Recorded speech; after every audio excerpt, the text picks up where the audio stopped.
Hi guys, it's Mrs. Hippinger. Hope you guys are having a great day. I'm getting ready to read again from our chapter book, Monster Street. We are on chapter 7. Remember, at the end of chapter 6, Max was peeking out looking for the full moon. Let's see what happens. This chapter is called Missing. Max woke up covered in sweat.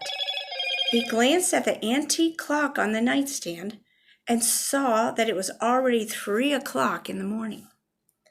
I feel like I just ran 5 miles, he thought, peeling damp pajamas from his skin. I must have had a nightmare. He sat up and looked out the window.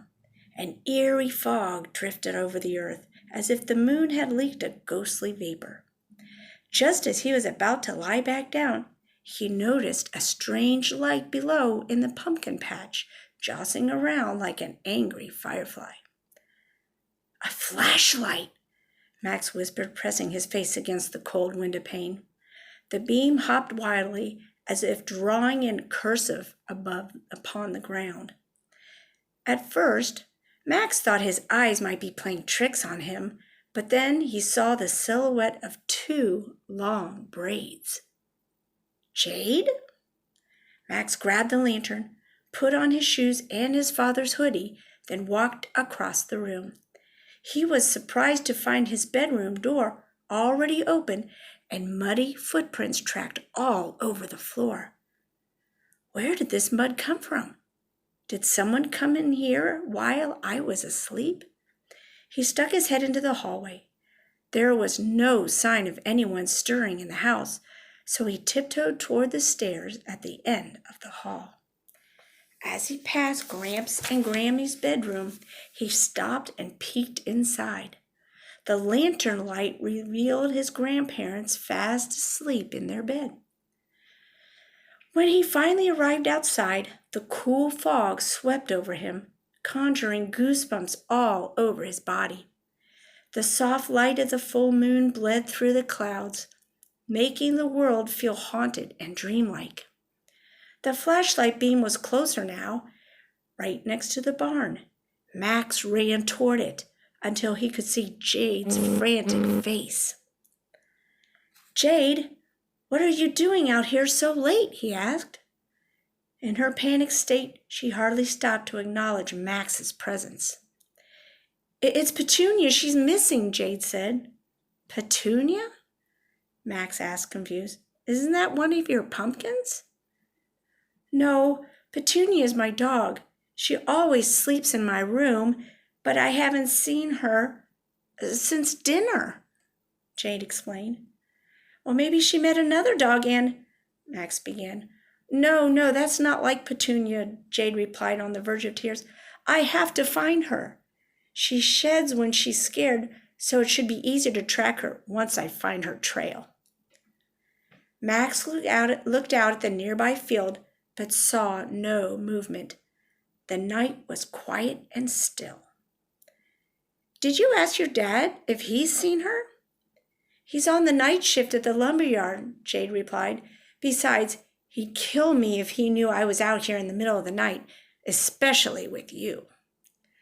Max recalled her father's dreary gray eyes, which had looked so threateningly at him earlier that afternoon. The eyes that had reminded him of a storm cloud. "I'll help you look for her," Max offered. Jade relaxed, but just as a thin smile began to form upon her lips, a dog barked in the distance.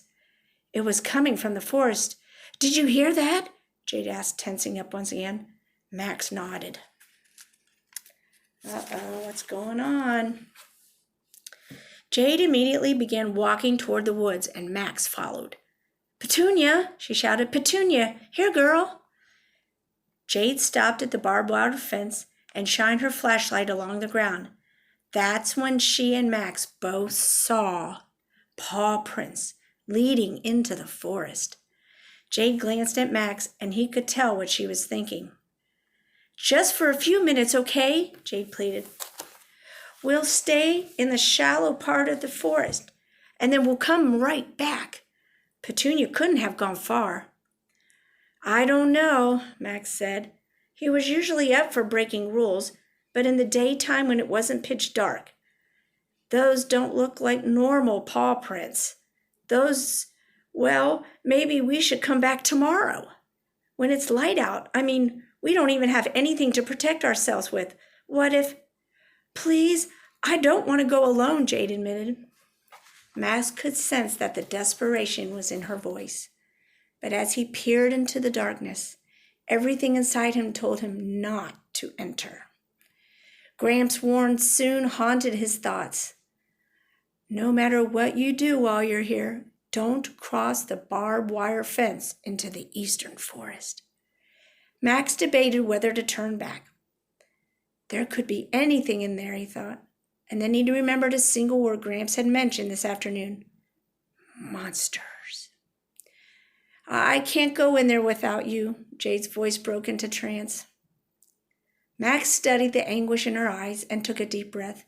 He looked up at his bedroom window in the distance, wishing he had grabbed his father's dagger out of the nightstand drawer, but he couldn't risk waking up his grandparents now, and there was no time to waste. Reluctantly, he zipped up his hoodie, and together he and Jade walked into the forest. Oh no! That's the end of chapter 7. I wonder what's going to happen in chapter 8.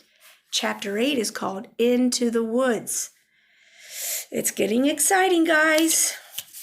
We'll read chapter 8 tomorrow. Have a wonderful evening. I miss you guys very much. I'll talk to you soon. Bye.